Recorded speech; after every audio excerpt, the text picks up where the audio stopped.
জুবিন যুগৰ জুবিন দেশৰ প্ৰত্যেকজন থলগিৰি ৰাইজক মই চিৰঞ্জীৱে স্বাগতম আৰু নমস্কাৰ জ্ঞাপন কৰিছোঁ।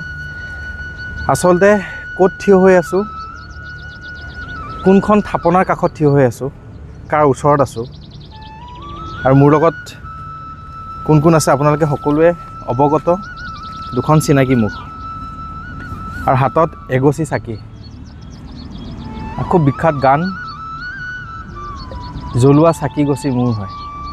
আমাৰ ঈশ্বৰ পুত্ৰ জুবিনদাৰ সেই গানৰ ছন্দে ছন্দে প্ৰত্যেকটো বস্তু, প্ৰত্যেকটো জীৱনৰ আচলতে প্ৰত্যেকটো খোজত আচলতে নিজক বিচাৰি পাওঁ, সাহস পাওঁ, যুঁজিবলৈ শক্তি পাওঁ, অসমখন ৰচিবলৈ আচলতে উৎসাহিত হওঁ। দীঘলীয়া নকৰোঁ, মূল উদ্দেশ্য কি, কিয় আহিছোঁ, কি কাৰণত হাতত এই চাকি গছি লৈছোঁ আপোনালোকৰ আগত দুআষাৰ কওঁ। খুব গৌৰৱত কৈছোঁ, জেঙেৰাঝাৰ দলং ঘাট একালৰ অবিভক্ত দৰঙৰ এখন খুব ধুনীয়া মৰম লগা গাঁও আৰু বৰ্তমান অন্তৰ্ভুক্ত হৈছে ওদালগুৰি জিলা আজি কেইবা বছৰো হ'ল।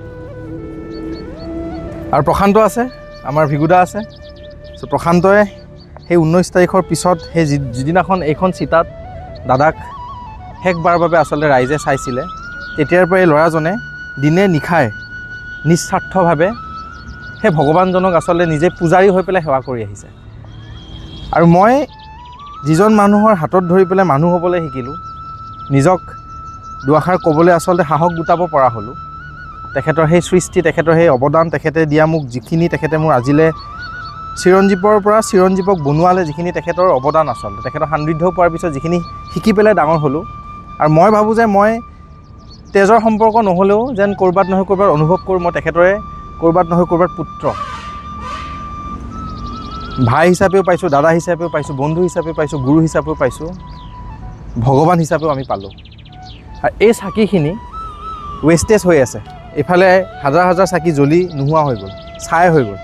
চ' ভাবিছোঁ যে এখন মিউজিয়াম বনাবলৈ আচলতে আমি গোটেই জেঙেৰাবাসী ৰাইজৰ সেই ল'ৰা, সেই ডেকা চাম, সেই পাহুৱাল ডেকা ল'ৰাখিনিৰ লগত মিলি পেলাই প্ৰচেষ্টা এটা হাতত লৈছোঁ।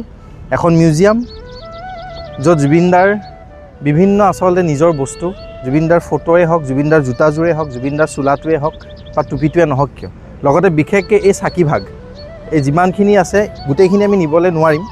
ইয়াৰ আধা অংশ আমি জাষ্ট লৈ গৈ পেলাই যাতে সেই দৰং জিলাত, সেই ওদালগুৰি জিলাৰ সেই জেগাখিনিত, সেই জেঙেৰাঝাৰবাসী ৰাইজৰ মাজত সকলো অসমবাসীৰ বাবে খুব ধুনীয়াকৈ যাতে আমি মিউজিয়াম এটা গঢ়িব পাৰোঁ।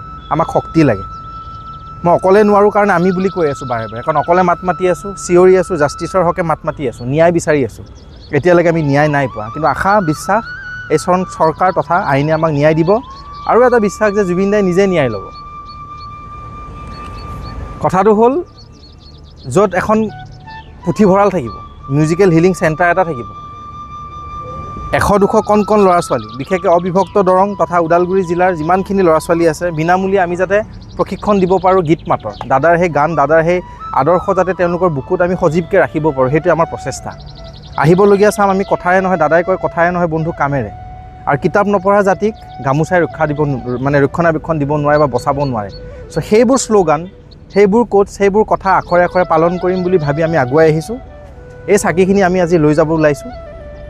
আপোনালোকে আশীৰ্বাদ কৰক, সকাহ দিয়ক, শক্তি দিয়ক, আৰু এদিন নহয় এদিন আপোনালোকে তালৈকেও আহক।